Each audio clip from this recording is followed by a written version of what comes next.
Pemirsa, sejumlah masyarakat di Kota Palembang menginginkan adanya penambahan fasilitas umum di Taman Kambang Iwa seperti WC umum hingga lainnya untuk mendukung kenyamanan dan keamanan pengunjung.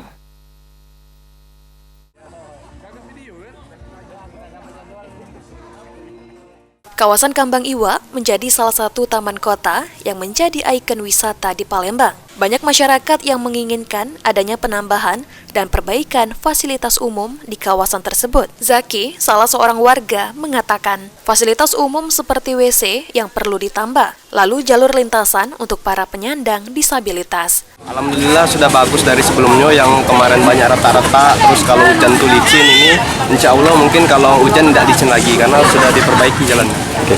Untuk beberapa fasilitas ada tidak menurut kita yang perlu ditambah ke ini? Mungkin di sini nih WC yang perlu ditambah karena mungkin kurang ya, karena di sini rame. Terus line track untuk yang disabilitas sama yang pull up kalau bisa.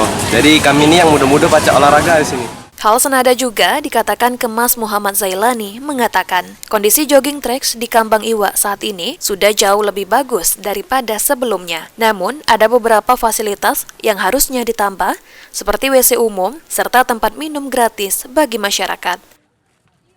Kalau dibanding kemarin, bagusan yang mana kualitasnya? Bagusan yang sekarang Kak. Jadi ya nyaman Kak, orang jogging tuh. Jadi sepatunya balance sama crampnya gitu Kak. Lebih ke WC Kak, mungkin air putih untuk minum Kak, gratis, secara gratis Kak. Mungkin tamannya lebih bagus lagi Kak. Lutfi, PAL TV.